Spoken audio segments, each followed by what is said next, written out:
നമസ്കാരം, എല്ലാവർക്കും അഡ്ഹോക്ക് ലേണിംഗിന്റെ പുതിയൊരു ക്ലാസ്സിലേക്ക് സ്വാഗതം. ഈ ക്ലാസ്സിൽ നമ്മൾ ഹരിത വിപ്ലവം എന്ന് പറയുന്ന ഭാഗത്തെക്കുറിച്ച് പഠിക്കുകയാണ്. എക്കണോമിക്സിലെ നമ്മുടെ സിലബസിൽ പ്രകാരം ഉള്ള ഒരു ഭാഗമാണ് ഹരിത വിപ്ലവം. എന്റെ പേര് ആന്റണി രാജ്.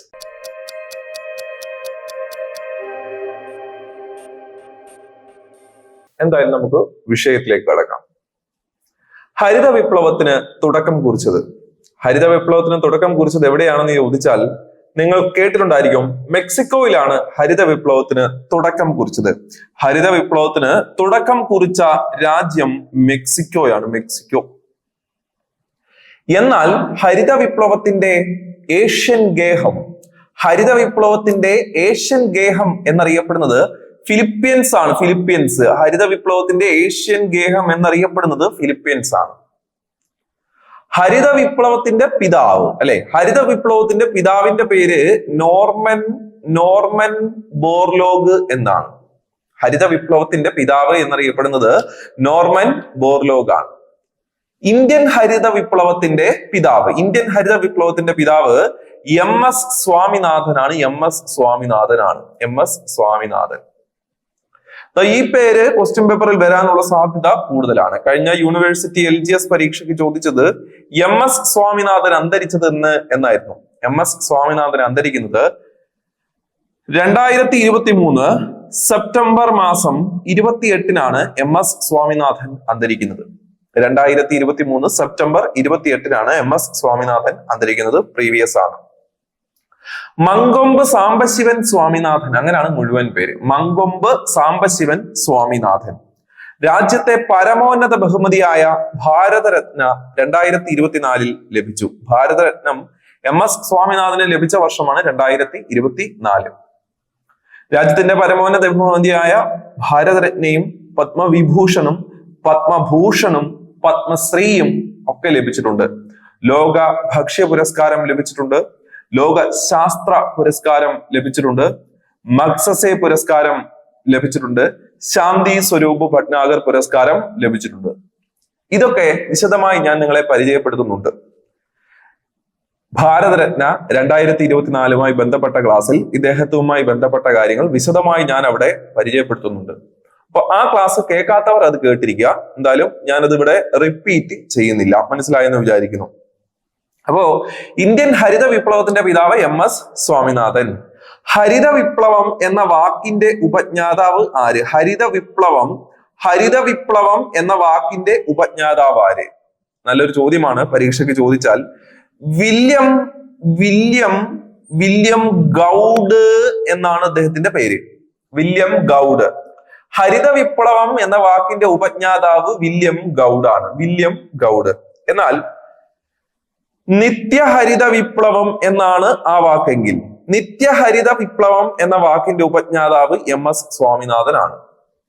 ഹരിത വിപ്ലവം എന്ന വാക്കിന്റെ ഉപജ്ഞാതാവ് വില്യം ഗൗഡ് ആണ്. നിത്യഹരിത വിപ്ലവം എന്ന വാക്കിന്റെ ഉപജ്ഞാതാവ് MS സ്വാമിനാഥനാണ്. ഓക്കെ, ഇനി പഞ്ചവത്സര പദ്ധതി. എത്രാം പഞ്ചവത്സര പദ്ധതി കാലത്താണ് ഇന്ത്യയിൽ ഹരിത വിപ്ലവത്തിന് തുടക്കം കുറിക്കുന്നത്? അപ്പോ ഒന്നാം പഞ്ചവത്സര പദ്ധതി 1951 മുതൽ 56 വരെ നമ്മൾ പഠിച്ചിട്ടുണ്ട്. 56 മുതൽ 61 വരെ രണ്ടാം പഞ്ചവത്സര പദ്ധതി, അല്ലെ? 61 മുതൽ 66 വരെ മൂന്നാം പഞ്ചവത്സര പദ്ധതി, അല്ലെ? 66 മുതൽ 69 വരെ പ്ലാൻ ഹോളിഡേ ആണ്. ശേഷം 1969 അടുത്തത് 69 മുതൽ 74 വരെയാണ് നാലാം പഞ്ചവത്സര പദ്ധതി എന്ന് നമ്മൾ പഠിച്ചിട്ടുണ്ട്.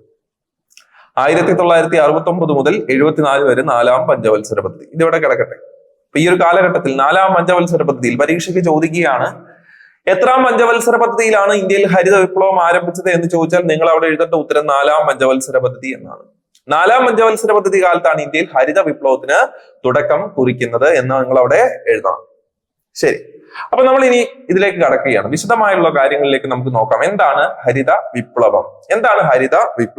വിപ്ലവം എന്ന വാക്ക് കേൾക്കുമ്പോഴേ നമ്മൾ മറ്റെന്തോ ചിന്തകളിലേക്ക് പോകാറുണ്ട്. ഇവിടെ ഹരിത വിപ്ലവം എന്ന് പറഞ്ഞു കഴിഞ്ഞാൽ ജലസേചന സൗകര്യങ്ങൾ മെച്ചപ്പെടുത്തി, രാസവളങ്ങൾ ഉപയോഗിച്ചു, വളങ്ങളുടെ ഉപയോഗം ആരംഭിച്ചു, കീടനാശിനികൾ ഉപയോഗിച്ചു, അത്യുൽപാദന ശേഷിയുള്ള വിത്തിനങ്ങൾ ഉപയോഗിച്ചു, ഇതൊക്കെ ചെയ്തു കഴിഞ്ഞപ്പോൾ ഭക്ഷ്യധാന്യങ്ങളുടെ ഉൽപാദനം വർദ്ധിച്ചു. ഇത്രയും കാര്യങ്ങളൊക്കെ നടപ്പാക്കി കഴിഞ്ഞപ്പോൾ ഭക്ഷ്യധാന്യങ്ങളുടെ ഉൽപാദനം വർദ്ധിച്ചു. ഇതിനെ നമുക്ക് ഹരിത വിപ്ലവം എന്ന് വിളിക്കാം. ഹരിത വിപ്ലവം കാർഷിക മേഖലയിൽ ഉണ്ടായ വലിയൊരു വിപ്ലവകരമായ മാറ്റമായിരുന്നു. അതുകൊണ്ട് ഇതിനെ നമുക്ക് ഹരിത വിപ്ലവം എന്ന് നമുക്ക് വിശേഷിപ്പിക്കാം. എന്തായിരുന്നു ഹരിത വിപ്ലവം നടപ്പിലാക്കാൻ പ്രേരിപ്പിച്ച കാരണങ്ങൾ, അല്ലെങ്കിൽ ഹരിത വിപ്ലവത്തിന്റെ കാരണങ്ങൾ എന്തൊക്കെ? ഇന്ത്യ എന്ന് പറയുന്നത്, ഇന്ത്യ സ്വാതന്ത്ര്യ ലബ്ധി കാലത്ത് എന്ന് പറയുമ്പോൾ 1947 ഇന്ത്യക്ക് സ്വാതന്ത്ര്യം കിട്ടി. ആ ഒരു കാലഘട്ടത്തിന്റെ പ്രത്യേകത എന്ന് പറയുന്നത് ഇന്ത്യ പൂർണ്ണമായിട്ടും ഒരു കാർഷിക സമ്പദ് വ്യവസ്ഥയായിരുന്നു. ഇന്ത്യയുടെ സമ്പദ് വ്യവസ്ഥ ഭൂരിഭാഗവും ആശ്രയിച്ചിരുന്നത് കാർഷിക മേഖലയിലാണ്. അല്ലെങ്കിൽ ഇന്ത്യയുടെ ദേശീയ വരുമാനത്തിൽ ഏറ്റവും കൂടുതൽ വരുമാനം നൽകിയിരുന്ന മേഖലയാണ് കാർഷിക മേഖല.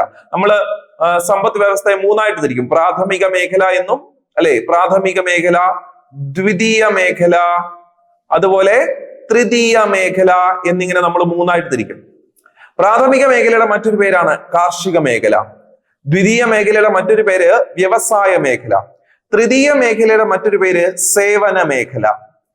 പ്രാഥമിക മേഖല പ്ലസ് ദ്വിതീയ മേഖല പ്ലസ് തൃതീയ മേഖല is equal to national income. അതായിരുന്നു സംഭവം. പ്രാഥമിക മേഖലയും ദ്വിതീയ മേഖലയും തൃതീയ മേഖലയുടെ കൂട്ടിയാൽ ദേശീയ വരുമാനമാകും. അപ്പൊ ഈ ദേശീയ വരുമാനത്തിലേക്ക് ഏറ്റവും കൂടുതൽ സംഭാവന നൽകിയിരുന്നത് ഈ പ്രാഥമിക മേഖലയാണ്. പ്രാഥമിക മേഖല എന്ന് പറയുമ്പോൾ കാർഷിക മേഖല. ഇപ്പോൾ കുറച്ചുകൂടെ വ്യക്തമായി കാണും. അപ്പോൾ ഇന്ത്യയുടെ ദേശീയ വരുമാനത്തിലേക്ക് ഏറ്റവും കൂടുതൽ സംഭാവന നൽകിയിരുന്നത് കാർഷിക മേഖലയായിരുന്നു. അതുകൊണ്ടാണ് പറയുന്നത് ഇന്ത്യ ഒരു കാർഷിക സമ്പത്ത് വ്യവസ്ഥയായിരുന്നു. ഇന്ത്യ ഒരു കാർഷിക സമ്പത്ത്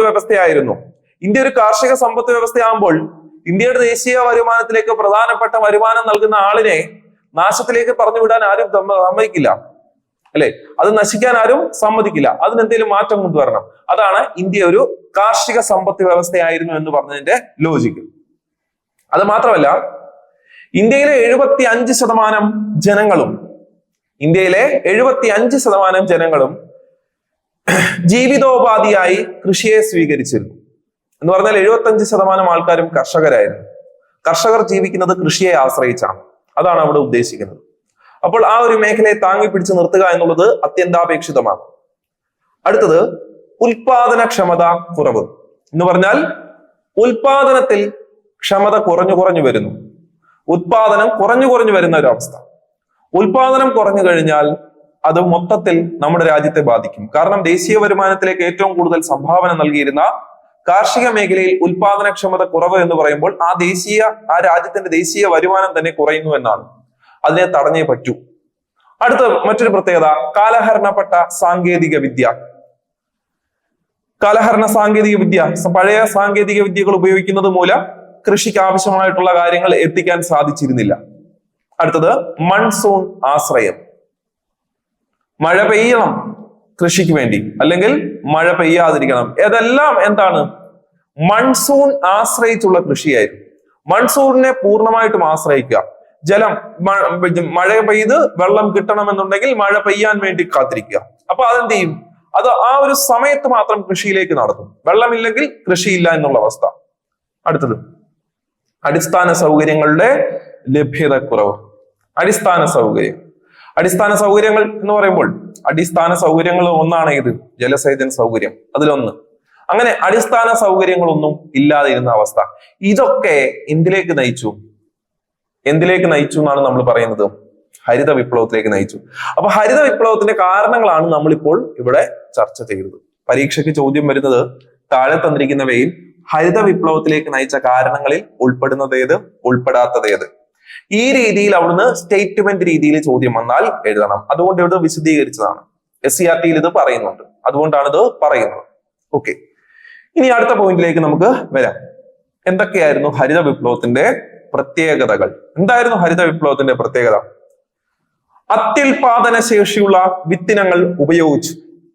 പ്രത്യേകതകളാണ് ഇവിടെ പറയുന്നത്. ദോഷങ്ങളും നേട്ടങ്ങളും ഒക്കെ പുറകെ വരുന്നുണ്ട്. ഓക്കെ, അത്യുൽപാദന ശേഷിയുള്ള വിത്തിനങ്ങൾ ഉപയോഗിച്ചാൽ സാധാരണയായിട്ട് എന്ത് വർദ്ധിക്കും? ഉൽപാദനം വർദ്ധിക്കും. നല്ലൊരു കാര്യം. അടുത്തത് രാസവളങ്ങൾ അമിതമായി ഉപയോഗിച്ചു. രാസവളങ്ങൾ ഉപയോഗിച്ചു. മണ്ണിന്റെ കുറവ് എന്താണെന്ന് കണ്ടെത്തി ആ മണ്ണിലേക്ക് രാസവളങ്ങൾ ഉപയോഗിക്കുക. അതായിരുന്നു ചെയ്തിരുന്നത്. അടുത്തത് കീടനാശിനികളുടെ ഉപയോഗം. കീടനാശിനികളുടെ ഉപയോഗം. അപ്പൊ നിങ്ങൾ ആലോചിക്കും, ഇതിനൊക്കെ നെഗറ്റീവ് ഇല്ലേ? ഉണ്ട്. നെഗറ്റീവ് ഉണ്ട്. നെഗറ്റീവ് ഇമ്പാക്റ്റും ഉണ്ട്, പോസിറ്റീവ് ഇമ്പാക്റ്റും ഉണ്ട്. രാസവളമായാലും കീടനാശിനിയായാലും ഉപയോഗിച്ചാൽ അതിന് പോസിറ്റീവും ഉണ്ട്, നെഗറ്റീവും ഉണ്ട്. അടുത്ത പോയിന്റ്, ട്രാക്ടർ, പവർ ടില്ലറുകൾ, പമ്പ് സെറ്റ് എന്നിവ പോലുള്ള അത്യുൽപാദന ശേഷി ആധുനിക കാലത്തെ ഉപകരണങ്ങൾ ഉപയോഗിക്കുക. ട്രാക്ടറൊക്കെ ഉപയോഗിച്ചു തുടങ്ങുക. പവർ ടില്ലറുകൾ, പമ്പ് സെറ്റ്, അവിടെ എന്ത് ഉപയോഗിച്ചു? അവിടെ പുതിയ യന്ത്രങ്ങൾ ഉപയോഗിച്ചു. അപ്പോൾ കർഷകരുടെ ബുദ്ധിമുട്ടുകൾ കുറഞ്ഞു. കഠിനാധ്വാനം ചെയ്യേണ്ട കാര്യമില്ല. അല്ലാതെ തന്നെ നമുക്ക് മെഷീനറികൾ ഉപയോഗിച്ചുകൊണ്ട് ഉൽപാദനം വർദ്ധിപ്പിക്കാൻ സാധിച്ചു. അതാണ് ട്രാക്ടറുകളും പവർ ടില്ലറുകളും പമ്പ് സെറ്റുകളും ഒക്കെ ഉപയോഗിച്ചു. പമ്പ് സെറ്റ് ഒക്കെ ഉപയോഗിച്ചു കഴിഞ്ഞാൽ ജലസേചന സൗകര്യങ്ങൾ നമുക്ക് എന്ത് ചെയ്യാൻ പറ്റും? മെച്ചപ്പെടുത്താൻ സാധിക്കും എന്നുള്ള കാര്യം മനസ്സിലാവും. ജലസേചന സൗകര്യങ്ങൾ മെച്ചപ്പെടുത്തുക. മഴയെ ആശ്രയിക്കുക എന്നുള്ളത് മാറ്റി ജലസേചന സൗകര്യം, എവിടെയാണ് ജലമുള്ളത് അവിടെ നിന്ന് ജലം എത്തിച്ചതിന് ശേഷം പമ്പ് സെറ്റ് ഉപയോഗിച്ചതിന് ശേഷം കൃഷിയിലേക്ക് ജലം എത്തിക്കുക. ഈ ഒരു പ്രവൃത്തി അവിടെ ചെയ്തു. അല്ലെ? ആ ഒരു പ്രവൃത്തി അവിടെ ചെയ്തു. പിന്നെ വളരെ പ്രധാനപ്പെട്ട ഒരു പോയിന്റ്, കുറഞ്ഞ പലിശ നിരക്കിൽ കർഷകർക്ക് വായ്പ ലഭിച്ചു. കുറഞ്ഞ പലിശ നിരക്കിൽ കർഷകർക്ക് വായ്പ ലഭിച്ചു തുടങ്ങി. അപ്പൊ നിങ്ങൾ മനസ്സിൽ വേണം, 1969 ഇന്ത്യയിൽ ഒന്നാം ഘട്ട ബാങ്ക് ദേശസാൽക്കരണം നടക്കുന്നത്. ബാങ്ക് ദേശസാൽക്കരണം എന്ന് പറയുന്ന ഭാഗത്ത് നമ്മൾ അതിനെക്കുറിച്ച് പറഞ്ഞു. ബാങ്ക് ദേശസാൽക്കരണം, ഒന്നാം ഘട്ട ബാങ്ക് ദേശസാൽക്കരണം. ബാങ്ക് ദേശസാൽക്കരണത്തിലേക്ക് നയിച്ച കാരണങ്ങളിൽ ഒന്നായിരുന്നു എന്ത്? കർഷകർക്ക് വായ്പകൾ ലഭ്യമാക്കുക, കർഷകർക്ക് ബാങ്കിങ് സേവനങ്ങൾ ലഭ്യമാക്കുക. ഇതിനായിരുന്നു ഇന്ത്യയിൽ ഒന്നാം ഘട്ട ബാങ്ക് ദേശസാൽക്കരണം നടന്നത് തന്നെ. അതുവരെ കർഷകർക്ക് ബാങ്കിങ് സേവനങ്ങളൊന്നും ലഭ്യമായിരുന്നില്ല. വൻകിട വ്യക്തികൾക്ക് മാത്രമേ ബാങ്കിങ് സേവനങ്ങൾ ലഭ്യമായിരുന്നു. അതിനാണ് 1969 ഒന്നാം ഘട്ട ബാങ്ക് ദേശസാൽക്കരണം നടക്കുന്നത് തന്നെ. അപ്പൊ ആ ഒരു ബാങ്ക് ദേശസാൽക്കരണത്തിന് ശേഷം എന്ത് സംഭവിച്ചു? കർഷകർക്ക് കുറഞ്ഞ പലിശ നിരക്കിൽ വായ്പകൾ ലഭ്യമാക്കി തുടങ്ങി. അത് വലിയൊരു പോസിറ്റീവാണ്. ഇതൊക്കെയായിരുന്നു എന്ത്? ഹരിത വിപ്ലവത്തിന്റെ പ്രത്യേകതകൾ. SCRT പോയിന്റുകളാണ്. അടുത്ത പോയിന്റ്, ഹരിത വിപ്ലവത്തിനെ നമുക്ക് രണ്ട് കാലഘട്ടമായിട്ട് നമുക്ക് വിശേഷിപ്പിക്കാൻ പറ്റും. ഹരിത വിപ്ലവത്തിന്റെ തുടക്കം എന്ന് പറയുന്നത് 1965 മുതൽ 1975 വരെ ഒന്നാം ഘട്ടം എന്ന് പറയും. 1965, 1975. ചിലര് 1969 മുതൽ എന്നും പറയാറുണ്ട്. ഓക്കെ, അത് ഈ പറയുന്ന 4ാം പഞ്ചവത്സര പദ്ധതിയിലാണ് ഹരിത വിപ്ലവത്തിന് തുടക്കം കുറിച്ചത് എന്നുള്ളത് നിങ്ങൾ അവിടെ പഠിച്ചു വെച്ചോണം. അപ്പൊ അവിടെ സംശയം വരരുത്. 69, 65 എന്ന് പറയുമ്പോൾ നിങ്ങൾ ഹരിത വിപ്ലവം എന്ന് പറയുമ്പോൾ ഒരു ദിവസം പൊട്ടിപ്പുറപ്പെടുന്ന ഒരു കാര്യമല്ല. ജലസേചന സൗകര്യങ്ങൾ മെച്ചപ്പെടുത്തുക, രാസവളങ്ങൾ ഉപയോഗിക്കുക, ഇതൊക്കെ എന്ന് പറയുന്നത് ഇങ്ങനെ പെതിയെ വളർന്നു വരുന്നതാണ്. ഒരു ദിവസം നമുക്ക് രാസവളം ഉപയോഗിക്കാടാ എന്നൊക്കെ പറഞ്ഞുകൊണ്ട് എല്ലാവരുടെ കൂടി ചേർന്നുകൊണ്ട് നമുക്ക് പമ്പ് സെറ്റ് മേടിക്കളിയാ എന്നൊക്കെ പറഞ്ഞുകൊണ്ട് ഒരു ദിവസം തുടങ്ങുന്ന ഒരു പരിപാടി അല്ല ഏത് ഹരിത വിപ്ലവം എന്ന് പറയുന്നത്. അത് നിങ്ങളുടെ ഒരു മനസ്സിലൊരു ഐഡിയ പോലെ വേണം. അപ്പൊ 4ാം പഞ്ചവത്സര പദ്ധതി കാലത്താണ് ഹരിത വിപ്ലവത്തിന് തുടക്കം കുറിക്കുന്നത്. അത് നിങ്ങൾ പഠിച്ചു നോക്കുക. ശരി. അപ്പൊ 1965 മുതൽ 1975 വരെ ഒന്നാം ഘട്ടം എന്നതിനെ വിശേഷിപ്പിക്കുകയാണ്. ഹരിത വിപ്ലവത്തിന്റെ ആദ്യ ഘട്ടം എന്ന് വിശേഷിപ്പിക്കുകയാണ്. ഈ ഒരു കാലഘട്ടത്തിൽ ഏറ്റവും കൂടുതൽ ഉൽപാദനം നടന്ന ഒരു വിള എന്ന് പറയുന്നത് ഗോതമ്പാണ്. ഈ ഒരു കാലഘട്ടത്തിൽ ഏറ്റവും കൂടുതൽ ഉൽപാദനം നടന്ന ഒരു വിള എന്ന് പറയുന്നത് ഗോതമ്പാണ്. ഗോതമ്പ്. അതുകൊണ്ട് തന്നെ ഈ ഒന്നാം ഘട്ടത്തെ ഗോതമ്പ് വിപ്ലവം എന്നും വിശേഷിപ്പിക്കും. ഒന്നാം ഘട്ടത്തെ വിശേഷിപ്പിക്കുന്നത് ഗോതമ്പ് വിപ്ലവം എന്നും വിശേഷിപ്പിക്കും. ഗോതമ്പ് വിപ്ലവം എന്നും വിശേഷിപ്പിക്കും. ആദ്യഘട്ടത്തില് പഞ്ചാബ്, ഹരിയാന, ആന്ധ്രാപ്രദേശ്, തമിഴ്നാട് ഈ 4 സംസ്ഥാനങ്ങളിൽ മാത്രമേ ഇത് വ്യാപിപ്പിച്ചിരുന്നു. അപ്പൊ ആദ്യത്തെ ആ ഒരു കാലഘട്ടത്തിൽ ഈ പറയുന്ന സംസ്ഥാനങ്ങളിലൊക്കെ മാത്രമേ ഈ ഹരിത വിപ്ലവം നടപ്പിലാക്കിയുള്ളൂ. പഞ്ചാബ്, ഹരിയാന, ആന്ധ്രാപ്രദേശ്, തമിഴ്നാട്. രണ്ടാം ഘട്ടം എന്ന് പറയുന്നത് 1975 മുതൽ 1985 വരെയാണ് രണ്ടാം ഘട്ട ഹരിത വിപ്ലവം എന്ന് പറയുന്നത്. ആ സമയത്ത് ഇത് മറ്റ് സംസ്ഥാനങ്ങളിലേക്ക് എന്ത് ചെയ്തു? വ്യാപിപ്പിച്ചു. അതുപോലെ കൂടുതൽ വിത്തിനങ്ങൾ ഉൾപ്പെടുത്തി. ഗോതമ്പ് മാത്രമല്ല, മറ്റുള്ളവയെല്ലാം എന്ത് ചെയ്തു? ഉൾപ്പെടുത്തി. ഇതാണ് രണ്ട് ഘട്ടമായിട്ട് ഹരിത വിപ്ലവത്തെ പറയുന്നത്. രണ്ട് ഘട്ടമായി ഹരിത വിപ്ലവത്തെ പറയുന്നു. അപ്പൊ ഈ ഒരു ഭാഗത്ത് നിങ്ങൾ പറഞ്ഞ കാര്യങ്ങൾ ഒന്ന് ആലോചിച്ചോണം. എന്താണ് ഹരിത വിപ്ലവം എന്ന് നമ്മൾ പറഞ്ഞു. ഹരിത വിപ്ലവത്തിലേക്ക് നയിച്ച കാരണങ്ങൾ എന്തൊക്കെയാണെന്ന് പറഞ്ഞു. എന്തൊക്കെയായിരുന്നു ഹരിത വിപ്ലവത്തിന്റെ പ്രത്യേകതകൾ എന്ന് നമ്മൾ പറഞ്ഞു. ആദ്യഘട്ടം, രണ്ട് ഘട്ടം, ഇത്രയും കാര്യങ്ങളാണ് നമ്മൾ ഈ ഒരു ഭാഗത്ത് ചർച്ച ചെയ്തത്. ഇനി അടുത്തത്, എന്തായിരുന്നു ഹരിത വിപ്ലവത്തിന്റെ നേട്ടങ്ങൾ? എന്തൊക്കെയായിരുന്നു ഹരിത വിപ്ലവത്തിന്റെ നേട്ടങ്ങൾ? അല്ലെ, ഇത്രയും സാധനങ്ങൾ ഇവിടെ ഉപയോഗിച്ചു. വിത്തിനം, രാസവളം, കീടനാശിനി, ട്രാക്ടർ, ആധുനിക ഉപകരണങ്ങൾ ഉപയോഗിച്ചു, ജലസേചന സൗകര്യം മെച്ചപ്പെടുത്തി, കുറഞ്ഞ പലിശ നിരക്ക്, ഇതൊക്കെ ചെയ്തു കഴിഞ്ഞപ്പോൾ ഉൽപാദനം വർദ്ധിച്ചു. ഉൽപാദനം വർദ്ധിക്കും. അതിനുള്ള കാര്യങ്ങളാണ് ഇവിടെ ചെയ്തു വെച്ചിരിക്കുന്നത്. ഉൽപാദനം വർദ്ധിച്ചപ്പോൾ എന്ത് വർദ്ധിച്ചു? സ്വയം പര്യാപ്തത വർദ്ധിച്ചു. നമ്മുടെ രാജ്യത്തിന്റെ തന്നെ സ്വയം പര്യാപ്തത വർദ്ധിച്ചു. സ്വയം പര്യാപ്തത വർദ്ധിച്ചപ്പോൾ ഇറക്കുമതി കുറഞ്ഞു. അപ്പൊ ഉൽപാദനം വർദ്ധിച്ചു, സ്വയം പര്യാപ്തത വർദ്ധിച്ചു, സ്വയം പര്യാപ്തത കൈവരിച്ചു, അപ്പോൾ ഇറക്കുമതി കുറഞ്ഞു. വിപണന മിച്ചം നിലവിൽ വന്നു. വിപണന മിച്ചം എന്ന് പറയുന്നത് ആവശ്യം കഴിഞ്ഞതിന് ശേഷം വിപണിയിൽ എത്തിച്ച് കച്ചവടം ചെയ്യാനുള്ള സാധനങ്ങളായി. അതാണ് വിപണന മിച്ചം. അങ്ങനെ വിപണന മിച്ചം എത്തിച്ചു കഴിയുമ്പോൾ എന്തായി? കർഷകർക്ക് ധാരാളം പൈസ ലഭിക്കും. കർഷകർക്ക് പൈസ ലഭിച്ചു കഴിയുമ്പോൾ എന്തായി? ഇന്ത്യൻ സമ്പദ് വ്യവസ്ഥയ്ക്ക് അതൊരു മുതൽക്കൂട്ടായി. അതാണ് വിപണന മിച്ചം. സാധാരണക്കാരിലേക്ക് ഈ ഹരിത വിപ്ലവത്തിലൂടെ വിലക്കുറവിൽ സാധനങ്ങൾ എത്തിക്കാൻ സാധിച്ചു. സാമ്പത്തികമായി എല്ലാവരും കൃഷിക്കാരല്ല. ഞാൻ പറഞ്ഞു 75% ആൾക്കാരെ കൃഷി ചെയ്യുന്നുള്ളൂ. അപ്പൊ സാധാരണക്കാരിലേക്ക് വിലക്കുറവിൽ നമുക്ക് എന്ത് എത്തിക്കാൻ സാധിച്ചു? ഭക്ഷ്യധാന്യങ്ങൾ എത്തിക്കാനായി സാധിച്ചു. അത് വളരെ വലിയ പോസിറ്റീവാണ്. കരുതൽ ശേഖരം വർദ്ധിച്ചു. കരുതൽ ശേഖരം എന്ന് പറയുമ്പോൾ എന്താണ് നമ്മൾ ഉദ്ദേശിക്കുന്നത്? തന്നെ കരുതി വെക്കുക. ഒരു കാലഘട്ടത്തിൽ ഇത് ലഭ്യമല്ലാതായി കഴിഞ്ഞാൽ കരുതി വെക്കുക, കുറച്ചൊക്കെ കരുതി വെക്കണം. കേട്ടിട്ടില്ലേ? ആപത്ത് കാലത്ത് തൈവത്ത് വെച്ചാൽ കാപത്ത് കാലത്ത് തൈവത്ത് വെച്ചാൽ ആപത്ത് കാലത്ത് കാപത്ത് തിന്നാം എന്നൊക്കെ പറയുന്നത് പോലെ കരുതൽ ശേഖരം വർദ്ധിച്ചു. ഇതൊക്കെ ഹരിത വിപ്ലവത്തിന്റെ നേട്ടങ്ങളായിട്ട് നമുക്ക് കണക്കാക്കാം.